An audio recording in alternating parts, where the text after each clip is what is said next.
책 읽어주는 남자 13번째 순서입니다.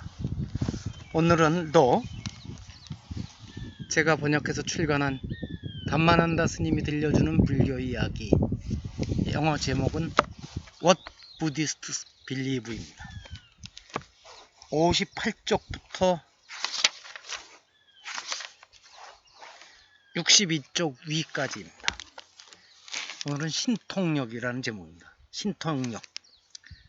사악한 인간이 청정한 사람으로 변한다면 이것은 정말 기적이라고 할 수 있습니다. 모든 종교에서 교조나 그 제자들이 행한 기적에 대해 우리는 많이 들어왔습니다. 부처님의 경우에도 그분의 탄생에서부터 열반에 이르기까지 많은 기적이 일어났습니다. 부처님이 가진 다양한 초능력은 그분이 장기간에 걸친 철저한 선정 수행 과정을 통하여 이룩한 것입니다. 부처님은 심령의 정화와 지혜가 절정을 이루는 선정의 최고 경계를 통과하였습니다. 선정 수행을 통해 이런 경계에 도달하는 것은 별로 신통한 것이 아니며 출가 수행자라면 누구라도 할 수 있는 것입니다. 부처님은 당신의 깨달음을 성취한 그날 밤 선정에 잠겨 당신의 여러 전생의 모습과 수많은 존재들을 자세하게 살펴보았습니다. 그분은 당신의 여러 전생과 깨달음을 얻기 위해 이러한 탄생들을 어떻게 활용했는지 기억해냈습니다. 그리고 나서 부처님에게 좀 더 넓은 두 번째 시야가 나타나는데 그 안에서 그분은 일체 세간을 업력, 카르마과 윤회의 작용으로 보게 되었습니다. 또한 그 세간이 귀하고 사악하며 행복하고 불행한 존재들로 이루어진 것도 보았습니다. 그분은 모든 존재들이 한 가지 생명 형태를 버리고 또 다른 생명 형태를 취하면서 계속해서 스스로 지은 선업과 악업에 따라 사라져가고 있음을 보았습니다. 마지막으로 그분은 고통의 본질, 고통의 원인, 고통의 소멸과 고통의 소멸에 이르는 길을 이해하였습니다. 그러고 나서 세 번째 시야가 부처님에게 나타났습니다. 당신이 신이나 인간들의 모든 속박에서 완전히 벗어났으며 마땅히 해야 할 일을 당신이 했다는 사실을 깨달았습니다. 당신의 모든 욕망의 뿌리를 뽑아버리고 마지막 육신을 갖고 살아가기 때문에 더 이상 윤회하지 않을 것도 알게 되었습니다. 이렇게 깨닫자 어리석음과 어두움은 모두 부서지고 당신 안에서 광명이 일어났습니다. 이런 것들이 그분이 보리수 아래에 앉아 선정에 잠겨있는 동안에 부처님 안에서 일어났던 심령의 힘과 지혜입니다.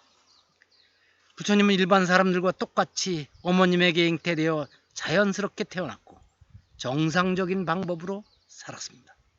다만 그분의 깨달음과 관련하여 말한다면 그분은 비범한 사람입니다.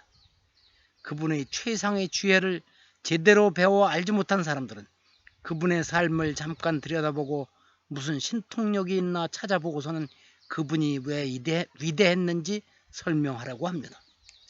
그러나 그분의 최상의 깨달음은 우리가 그분의 위대성을 이해하기에 충분하고도 남으므로 신통력을 소개해가며 그분의 위대성을 보여줄 필요는 없습니다. 현상을 있는 그대로 바라보는 것과 신통력은 거의 관계가 없습니다. 부처님은 인간의 마음을 훈련해서 개발할 수 있는 힘에 대해 알고 있었으며 당신 제자들이 마음을 개발하여 그런 힘을 얻을 수 있다는 것도 알았습니다.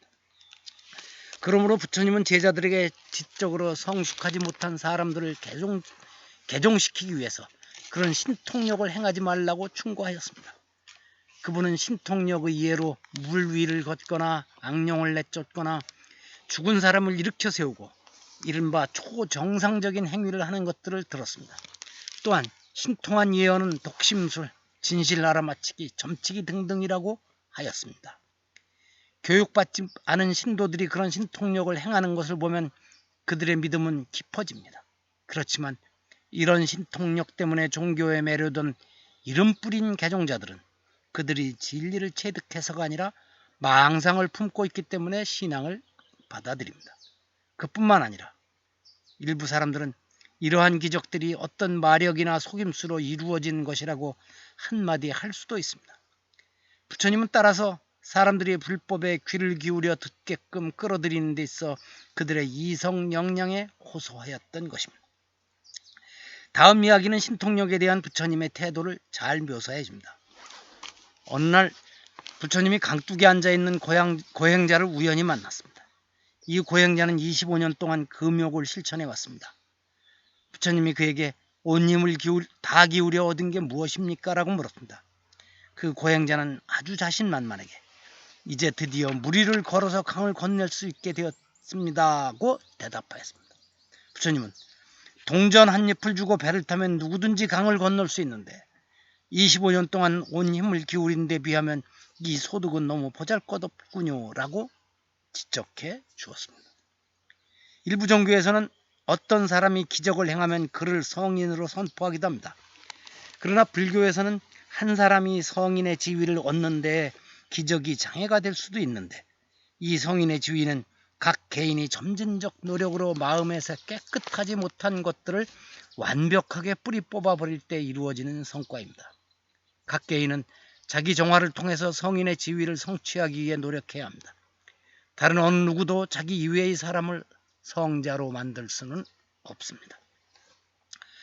부처님은 한 개인이 영적인 역량을 개발하지 않고도 신통력을 얻을 수 있다고 했습니다.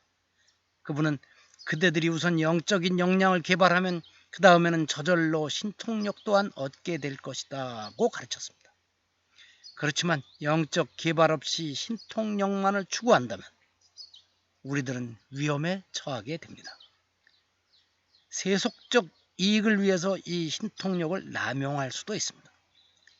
어떤 영적인 개발도 없이 자기들의 신통력을 남용해서 정도에서 벗어났던 사람들도 많이 있습니다. 신통력을 획득하기로 되어 있던 많은 사람들이 얼마 안 되는 세속적 이익을 취하는 허영에 굴복하고 말았습니다. 더욱 나쁜 것은 신통력은 갖추었지만 영적인 개발이 없는 사람들이 착각해서 자기들이 신성한 힘을 가졌다고 잘못된 생각을 하게 될 경우입니다.